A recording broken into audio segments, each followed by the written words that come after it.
বাংলাদেশের সংগ্রামী ছাত্র জনতা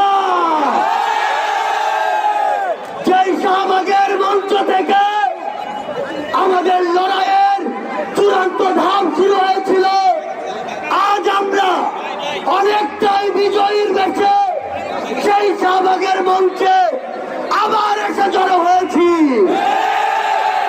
সেই স্বৈরাচারী সরকার পুলিশ দিয়ে আমাদের ব্যারিকেড দিয়েছিল, সেই স্বৈরাচারী সরকার কোথায়? সেই পুলিশ কোথায়? আমরা স্পষ্ট করে বলে দিতে চাই, বাংলাদেশের ছাত্র জনতাকে ব্যারিকেড দিয়ে আটকে দেওয়া সম্ভব নয়। যদি আটকে দিতে চান, গদিতে আগুন জ্বলবে। ওই স্বৈরাচারী সরকার নাকি ভারতে বসে পাল্টা কোনো অভ্যুত্থানের চেষ্টা করছে। এর চেয়ে বেশি হাস্যকর আর কি হতে পারে?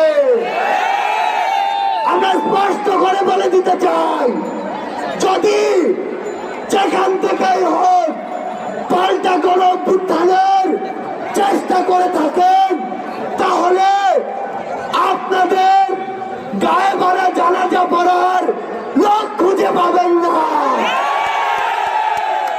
আমরা যখন রক্ত দিতে শিখেছি, তখন আপনাদের মতো ফ্যাসিস্টরা আমাদের লোক পর্যন্ত স্পর্শ করতে পারবে না। আমরা বলে দিচ্ছি, লক্ষ মানুষের সমাগম দেখেছেন, এরপরে যদি আমাদের দিকে চোখ তুলে তাকানোর সাহস করেন, কোটি মানুষের সমাগমে পিষে ফেলব।